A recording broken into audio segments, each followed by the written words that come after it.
Welcome to GK magic study PCS पे। तो दोस्तों, आज का पहला क्वेश्चन है, निम्नलिखित में से किसे कराधान, निरादान या पैसे छपाने से वित्त पोषित किया जाता है? ऑप्शन ए है निजी व्यय, ऑप्शन बी है बजटीय घाटा, ऑप्शन सी है बजटीय अधिवेशन, ऑप्शन डी है उपयुक्त में से एक से अधिक, ऑप्शन डी है उपयुक्त में से कोई नहीं।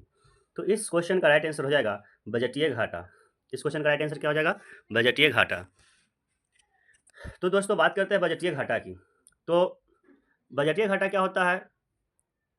बजटीय घाटा सरकार के राजस्व और पूंजी खाते दोनों में सभी प्राप्तियों और व्ययों के बीच का अंतर होता है। बजट घाटा तब होता है जब सरकार किसी दिए गए वर्ष में करों, टैक्स जैसे राजस्व में एकत्र होने से अधिक खर्च करती है। तो दोस्तों, बजटीय घाटा तब होता है जब सरकार टैक्स उछलती है, वो टैक्स का पैसा अधिक खर्च हो जाता है, होने की वजह से बजटीय घाटा होती है।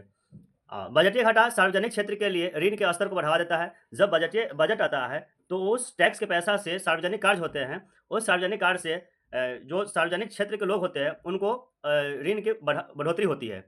बड़े घाटे के कारण सकल घरेलू उत्पाद के प्रतिशत के रूप में राष्ट्रीय ऋण भी बढ़ेगा। दोस्तों, अब बात करते हैं निजी व्यय।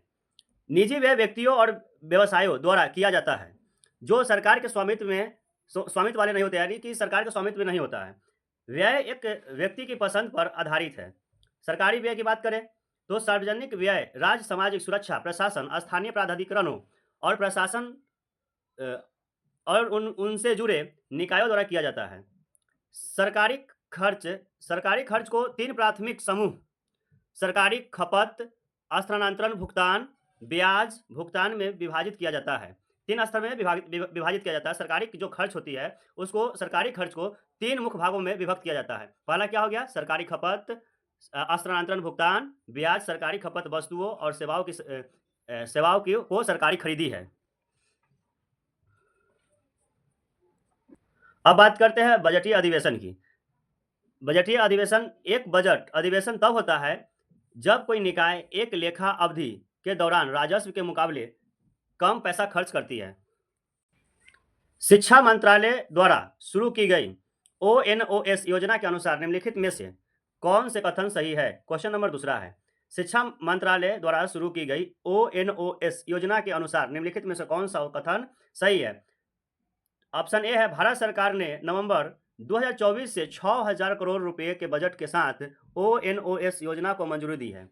ऑप्शन 2 है, यह योजना 1 जनवरी 2025 से 31 दिसंबर 2027 तक 3 साल की अवधि में लागू की जाएगी।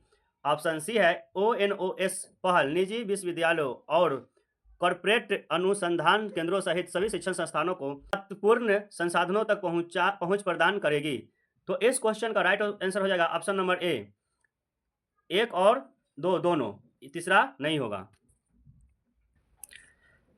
इसका डिस्कशन की बात करें तो जनवरी 2025 को शिक्षा मंत्रालय ने एक राष्ट्र एक सदस्य योजना के पहल चरण का शुभारंभ किया है। इस योजना का उद्देश्य सरकारी उच्च शिक्षण संस्थानों और केंद्र सरकार के अनुसंधान एवं विकास केंद्रों के लिए विश्व स्तरीय विद्वत्तापूर्ण लेखों और पत्रिकाओं तक पहुंच प्रदान करना है।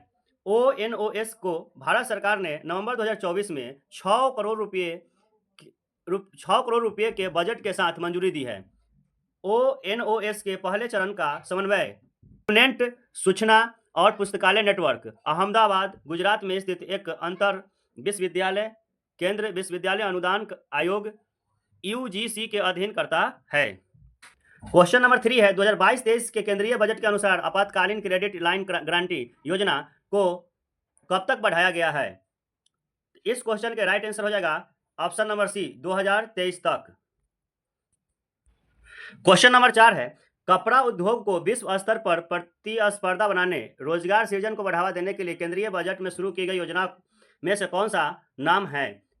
शिकार योजना, मित्रा योजना। तो इस क्वेश्चन का राइट आंसर हो जाएगा ऑप्शन नंबर बी, मित्रा योजना।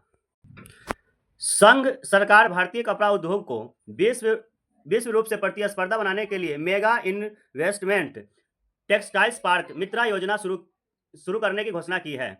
कपड़ा उद्योग को वैश्विक स्तर पर प्रतिस्पर्धी बनाने, बड़े निवेश को आकर्षित करने, रोजगार सृजन और निर्यात को बढ़ावा देने के लिए केंद्र सरकार ने मेगा इन्वेस्टमेंट टेक्सटाइल्स पार्क मित्रा की एक योजना का प्रस्ताव किया है। केंद्रीय वित्त और कॉरपोरेट मामलों के मंत्री श्रीमती निर्मला सीतारामन ने बताया कि यह योजना निर्यात में वैश्विक चैंपियन बनने में सक्षम बनाने के लिए प्लग एंड प्ले सुविधाओं के साथ विश्व स्तरीय बुनियादी ढांचा तैयार करेगी। क्वेश्चन नंबर 5 की बात करते हैं। 15वें बिहार आर्थिक सर्वेक्षण के अनुसार निम्नलिखित में से किस जिले की प्रति व्यक्ति आय सबसे कम है? तो इस क्वेश्चन का राइट आंसर हो जाएगा option number B, Sheohar. Sheohar की प्रति व्यक्ति आय सबसे कम है। बिहार का सकल राज्य घरेलू उत्पाद 2020-21 के लिए मौजूदा कीमतों पर 685,797 करोड़ रुपए होने की अनुमान है।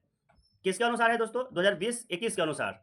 यह 19-20 के संशोधित अनुमान से 11.1% अधिक है। मौजूदा कीमतों पर 19-20 के लिए सकल राज्य घरेलू उत्पाद 2018-19 की तुलना में 19.6% अधिक होने की अनुमान है।